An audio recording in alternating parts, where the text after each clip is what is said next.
Hello, everybody. Dave Neal here, stand-up comic and host of Bachelor Nation News. We have Kaitlyn Bristowe, former Bachelorette, former co-host of Bachelorette, back to reality TV. Do my eyes beseech me? Deadline does not have a report. This is clickbait. Former Bachelorette, she does not have a show coming out that we know of, but she talks about... Now, hold on. She talks about a show she wants to make, so as part of her vision board, I thought we would also discuss it here. I'm going to share with you what Kaitlyn said on Jason Tartick's Trading Secrets podcast, one of my favorite podcasts for entrepreneurial news, financial, inspirational stories, things like that. So we're going to get into that. She discusses how much The Bachelorette offered her versus what she actually got paid. And she talks about the Instagram followers and growth she received from being on the show, how hosting was her most lucrative, and I'm going to share what her wine company is up to and where her reality show might be as far as the subject matter. It might have to do with her wine company. All right, we're gonna get into this right now. Live stream at 10 a.m. Patreon.com/Dave Neal, and also every afternoon Bachelor Rush Hour, the hit podcast. Every afternoon we'll have unique content. Over the weekend, my story got like 100,000 views. The cocaine that may be doled out at bachelor cocktail parties at their rose ceremonies. So if you want to hear more about this drug scandal, I think I'm the only one talking about it, allegedly. I'm going to have information about that on bachelorrushhour.com exclusively. Okay, you might have missed it. What a failure. Netflix with the epic failure. It lost $3 billion in their stock this morning, and they'll get it back. It's fine. Buffering issues, but if you want to go watch that video, I've got it up right now. You don't have to be a fan of Love is Blind to watch this video. It's more of a nostalgic a love letter to Blockbuster, the old school days. All right, so we'll get into that. I also want to give a shout out to Juliana. Juliana was defending, she's a power listener, friend of the show here. She was defending her thesis statement, and is it called a statement? Her thesis, and she is studying PhD in chemical engineering and environmental engineering. Well, I have it on good record here that she successfully, breaking news, that she successfully defended her thesis. So congratulations to Juliana for that. And we have so many amazing people that are out there listening. We have someone who says she works at a nuclear reactor and she listens to the channel. So if you're at a cool job and you watch my content, take a photo if you don't mind and share it with us on Instagram at DNeals. I'd love to see that. All right, so we're going to get into, wrong clip there. We're going to get into this video of Kaitlyn Bristowe right now, but I heard through the grapevine this morning that Jason Tartick was looking for new guests on his podcast. Katie from Carroll, can we get Alex Earl on the pod? We're working on it. We're in touch with her agent. McCraney said Dave Neal would be a great interview. We'll work on Dave Neal. I love that guy. 8 Course 23. Listen, Jason, you can work on me any day of the week, okay? Yeah, you want to get me, you know my number. I actually might be in Nashville for a stand-up show. I will be in New York. If you want to know where you can see me perform, link in the comments section. Join my mailing list, linktree.com/Dave Neal. There's a free mailing list you can join. But yeah, Jason, hit me up. You know where to find me. You can work on me any day of the week and twice on Tuesdays. Okay, let's go to the beginning of this part 2, Kaitlyn Bristowe. And by the way, Jason's doing a good job pushing his YouTube channel. This is what you got to do. High quality 3-camera setup, nice little set there. Get live guests in person. You get a better setup. The difference between what they've got here versus, I don't know, just an audio version or like a Zoom interview, it's like a 95-mile-an-hour fastball versus an 88-mile-an-hour fastball. It might not seem like a big difference, but it's a difference from being an all-star podcast and just a run-of-the-mill podcast. So congratulations to them. Let's just play. I got a whole bunch of clips here. Let's listen. Did you negotiate at all to be the Bachelorette, or did you just say, give me the deal? I have $1,500 in my account. I had a $2 net worth before I'm in. You would think, because I think they offered me $40,000. You'd think I would be like, jackpot. Yeah, I mean, sign me up.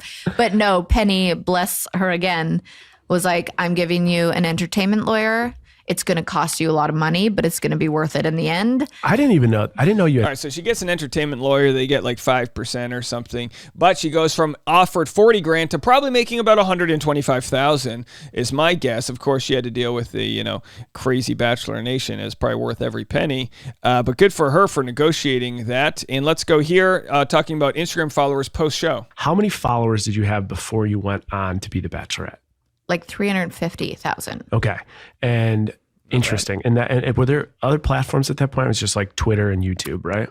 No, Snapchat. And of course, she was big on Snapchat because she accidentally spoiled her season. Remember this? She accidentally posted a photo with her then fiance, Sean, I think in bed, whatever. It was like, whoops, it was supposed to be for like your private community. What? I was like the Alex Earl of Snapchat on, like it was crazy. So she was big on Snapchat and doesn't use it anymore. I used to use Snapchat and I just re-downloaded it. I haven't used it in years. It's a mess. Although a lot of people are back on it, but save your time. Although you can follow me. It's my same username, D Neals. Stars tour, which was the most lucrative? So the question was, what was the most lucrative? Being on The Bachelorette, which we know they didn't say this here, but she made about 125,000, 140,000, something like that, versus Dancing with the Stars. And now Dancing with the Stars, you get paid like a 6-figure income, and then if you make it to to the next level, I think you get another 100 grand or another 50 grand. So Dancing with the Stars, you're getting between $100,000 to $200,000, or hosting The Bachelorette.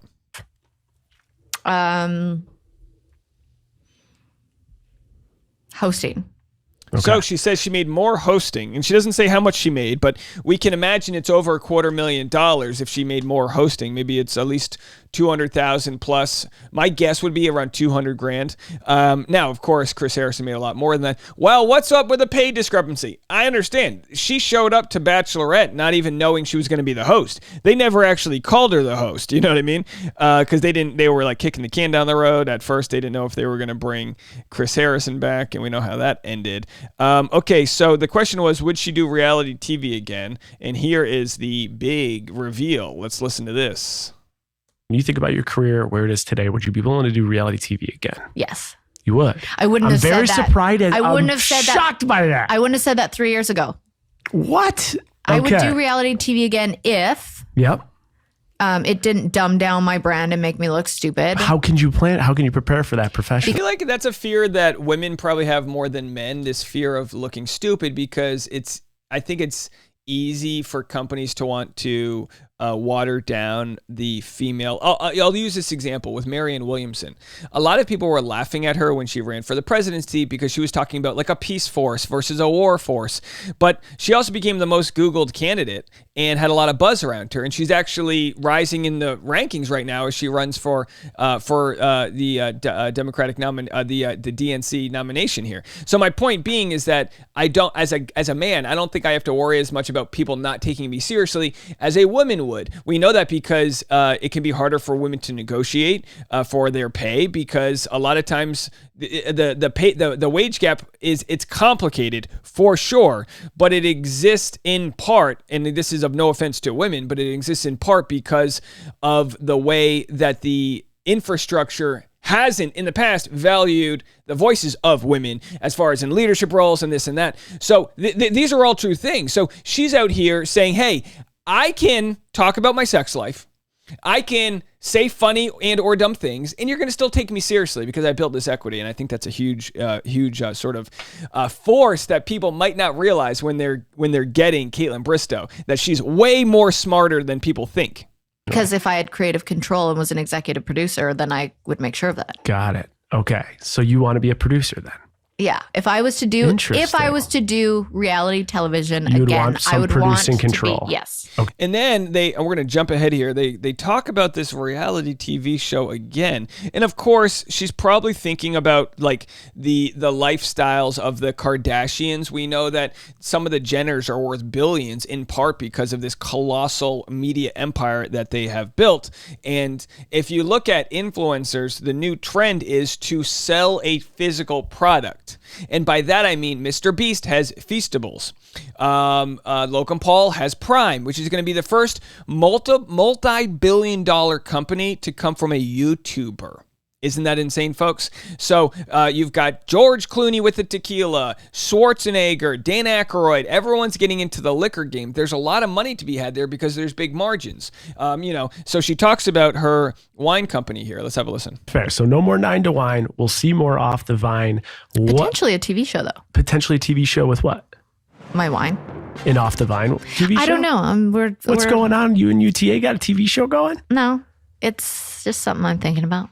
I'll tell you what, she's doing the right things, because for her to send me 3 bottles of Spade and Sparrow, she had her PR people send me a nice gift package. On the back it says, great legs, full body, and the wine's not bad either. Spade and Sparrows. Pop this Pinot and pour yourself a day changer with notes of fresh strawberries and raspberries, soft velvety tannins, and aromas of rose petals.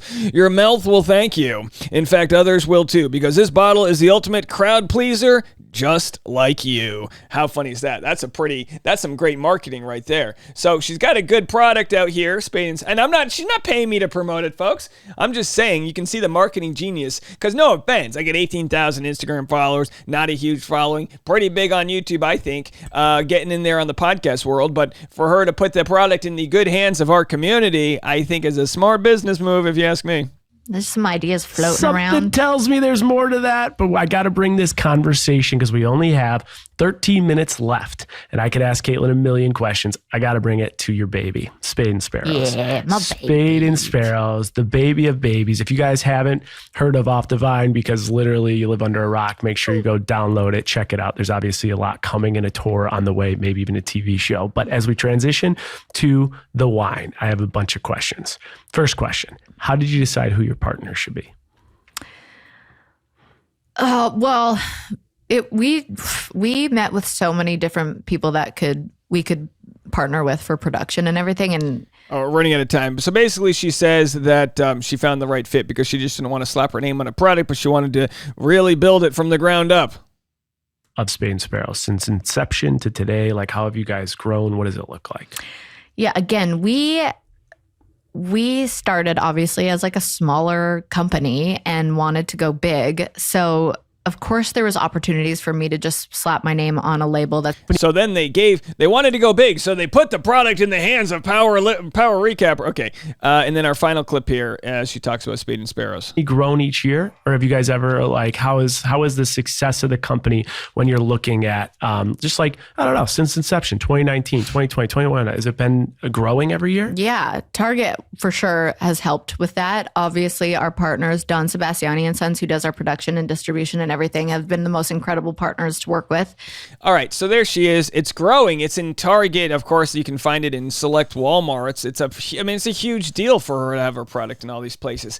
I got to tell, look, if I could give Kaitlyn any advice, and why would she listen to me? I would tell Kaitlyn to do the stand-up comedy circuit. She's got a gigantic following. Just do clubs across the country. She says she's funny, but wouldn't know how to prepare an act. Just go up on stage and talk. Take questions from your audience.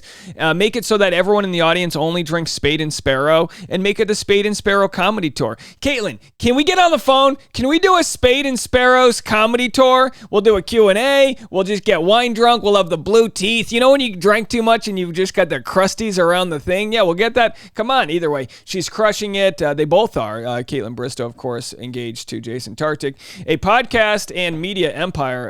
And I wonder if Jason's thinking of any products. Maybe a cigar line. Maybe he could do Jason's cigars with Spade and Sparrows. I don't know, just thinking. All right, let me know what you guys think. More content if you want to donate to my product line. Right now, the only thing I'm selling is my membership community, patreon.com/Dave Neal. If you like what we do, ad sales are pretty down right now on YouTube just because the market's a little weird. And if you want to help donate any bread to the tip jar, you can go to patreon.com/Dave Neal. I'll be live at 10 a.m. for a private membership-only live stream. But if you want the free stuff, you can always have that. We got more than that, more than you can handle. Every afternoon, Bachelor Rush Hour, the hit podcast, bachelorrushhour.com.